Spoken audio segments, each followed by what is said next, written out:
Les prisonniers qu'on attendait n'ont pas été libérés. On attendait en tout cas voir ces mouvements de libération de deux partis.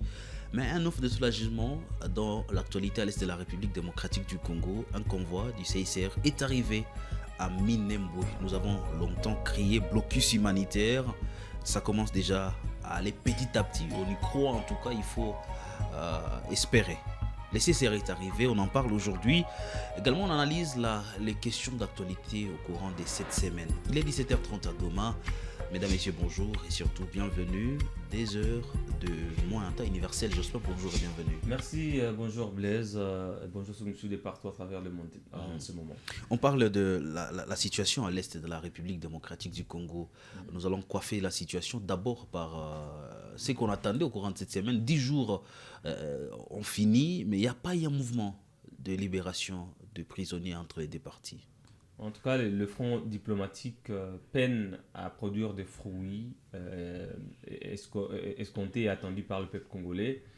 Doha 1, 2 jusqu'à 7. Aujourd'hui, les pourparlers se tiennent à Montreux, en Suisse, entre le gouvernement congolais et l'F-123, mais il n'y a pas de résultats palpables sur le terrain. Sur le plan d'abord militaire, il n'y a pas des incidences des pourparlers diplomatique, mais aussi sur le plan politique, il n'y a pas d'avancée.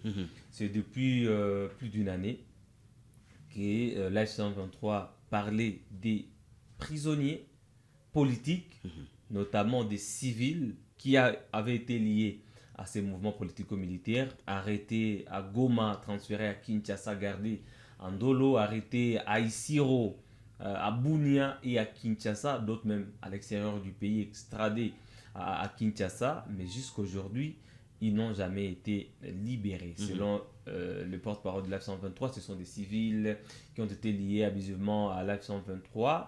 Selon Kinshasa, ce sont des membres actifs du mouvement ou des espions et tout, des éléments utilisés. Mais jusqu'à présent, ces personnes n'ont jamais été libérées. L'F-123 de son côté met sur la table des arguments selon lesquels il a libéré plus de 5000 militaires congolais récemment mis à la disposition du CICR, même s'il n'y a pas de suite jusqu'à présent. On ne sait pas si Kinshasa avait boudé ce processus-là. Et ce qui est étonnant aujourd'hui, Blaise, c'est cette communication de l'F-123 seulement quelques jours après l'accord des suivis de celle qui avait été signé à Montreux. Une fois la délégation arrivée à Goma, vous avez pris part au point de presse des restitutions animées par Benjamin Mbonipa qui menait la délégation de l'F-123. C'est directement des accusations qui ont repris côté Kinshasa et côté F-123. Et les observateurs, comme nous, se posent la question de savoir mais à quoi servent ces pourparlers, pourquoi chaque fois à Doha et aujourd'hui à Montreux, les délégations parlent le même langage, signent même des documents, mais une fois la délégation arrivée à Goma et l'autre à Kinshasa, est-ce qu'on ne peut pas considérer ça comme le narratif change. Est-ce qu'on ne peut pas considérer ça comme évolution de la situation? On a enregistré également au courant de cette semaine l'arrivée du chef de la MONUSCO, James Swan, qui a dit il faut qu'on arrête par exemple l'utilisation des drones, les attaques des drones aussi qui ciblent également des civils. Est-ce que de ce côté-là, malgré les accusations entre les deux parties, la MONUSCO venir et faire un discours pareil, est-ce que ce n'est pas une évolution dans la recherche de la paix? Sur le volet couloir humanitaire, si, c'est une évolution. Malheureusement, il y a son adjointe qui était déjà passée par Goma avant de perdre. Et elle était aussi là. Encore dans la délégation, mais nous pouvons faire une petite analyse. Parmi tous les points qu'elle avait rassurés ou qu'elle avait évoqué, traité, lorsqu'on est arrivé à Goma, combien de points ont été déjà traités. Il avait parlé de l'arrivée d'une équipe conjointe à travers l'aéroport de Goma vers Uvira pour ouvrir le couloir humanitaire, mais c'est chose qui n'avait pas été faite jusque-là. Peut-être aujourd'hui, on commence quand même à parler de ces premiers convois humanitaires à Minembwe. C'est une bonne chose, Blaise, mais aussi longtemps qu'il n'y a pas cessation des hostilités, c'est que les violences se poursuivent. C'est ça le problème. Bien sûr, on peut parler d'ouverture de couloirs humanitaires, mais l'F-123 qui nous dit encore que c'est Kinshasa qui bloque la réouverture de l'aéroport international de Goma. Nous savons que c'est un point stratégique dans l'est de la RDC. Et si l'aéroport de Goma est fermé, c'est difficile d'acheminer de l'aide humanitaire à Uvira. Vous le savez très bien que peut-être il faudrait que le convoi passe par Bujumbura. Et l'ouverture qui passe par un autre pays, c'est pas une décrispation de la question. On voudrait que ça passe par Goma pour qu'il y ait cette assurance des deux côtés. Mais aujourd'hui, c'est impossible. Donc, il faut que le couloir tracé passe par Bujumbura. Et ce sont des coûts. Ce sont des coûts pour le pays et pour les humanitaires aussi. Cet engagement de la MONUSCO, la MONUSCO qui dit d'abord, en arrivant, il faut qu'on arrête les attaques des drones.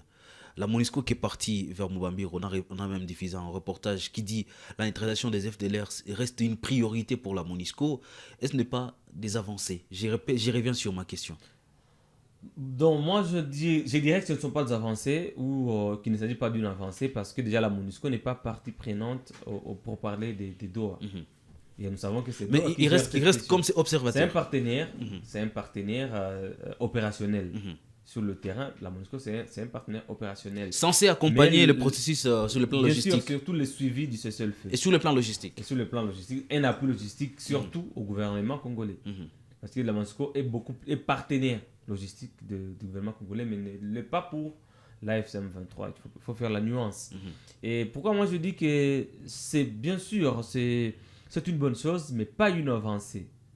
Parce que l'arrivée de la MONUSCO ne change rien à la situation opérationnelle sur le terrain. C'est pas que parce que la MONUSCO est arrivée, il y a un village qui était sous contrôle de l'F-123 qui passera sous contrôle de Kinshasa, ou qui était sous contrôle de Kinshasa, qui passera sous contrôle de l'F-123.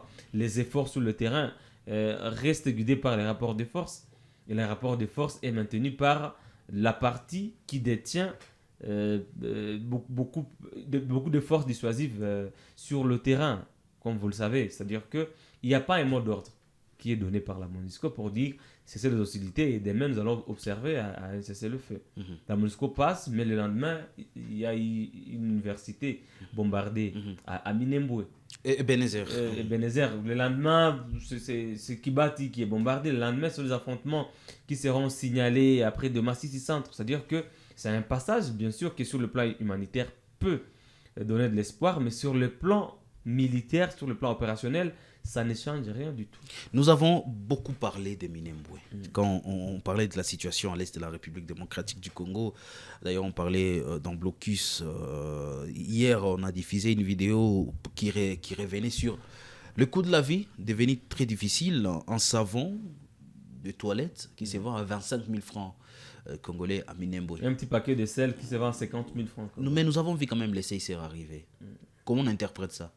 Sans un ouf de soulagement, Blaise, c'est depuis plus de 5 ans qu'à Minembwe, il y a des hostilités, des combats, des situations humanitaires compliquées. Mais depuis plus de 2 ans, maintenant, la situation s'est empirée à Minembwe. Depuis que les Turanéos sont devenus très actifs, depuis qu'ils tiennent qu'à la protection de cette cité et qu'au contrôle de cette cité, malgré toutes les attaques des forces armées congolaises tenues par l'armée burundaise, les Wazalendo, les Twirwaneho maintiennent toujours le contrôle de Minembwe. Et il y a un coût pour cela.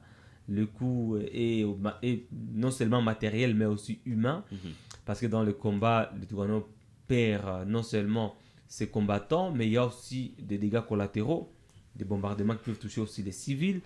C'est-à-dire que le prix à payer est très cher pour cela, mais surtout il est humanitaire parce que ce sont des milliers, voire des millions de patriotes, des citoyens congolais qui meurent dans des combats, qui meurent de faim, et de toutes les tribus. Ce n'est pas seulement les Banyamulenge. Bien sûr, ils sont majoritaires, mais à Minembwe, il y a aussi des Bafuliro, il y a aussi des Babembe, il y a aussi des Bavira, il y a aussi des Bashi, il y a également des Barega. Mais ces premiers convois, c'est un ouf de soulagement et ça donne espoir que peut-être que plus tard, ça va être des camions et des camions qui déchargent une aide ou des aides humanitaires, notamment la nourriture, les bâches, le sel, le savon et tout. Mais c'est quand même un premier test réussi. Si ces 4 sont arrivés sans difficulté, s'il y a un camp humanitaire qui a été tué sur la route, où il y a plusieurs groupes armés de coalition, c'est un bon signal, c'est une bonne chose. Et nous encourageons toutes les parties en conflit de continuer à maintenir cette nécessité humanitaire, de laisser les humanitaires venir dans cette région et apporter de l'aide à ces populations qui ont longtemps souffert. Merci Jospin, on va suivre ensemble l'actualité, on va suivre ce qui se passe dans différents territoires, au nord, au Sud Kivu et sur l'ensemble du territoire national. Nous avons nos correspondants partout et nous faisons de notre mieux pour vous informer. Chaque jour, des informations suivra sur Kivu Morning Post. Mesdames, Messieurs, fin de cette rétrospective de la semaine. On vient de finir la semaine ensemble, on va la commencer aussi avec vous. Portez-vous bien.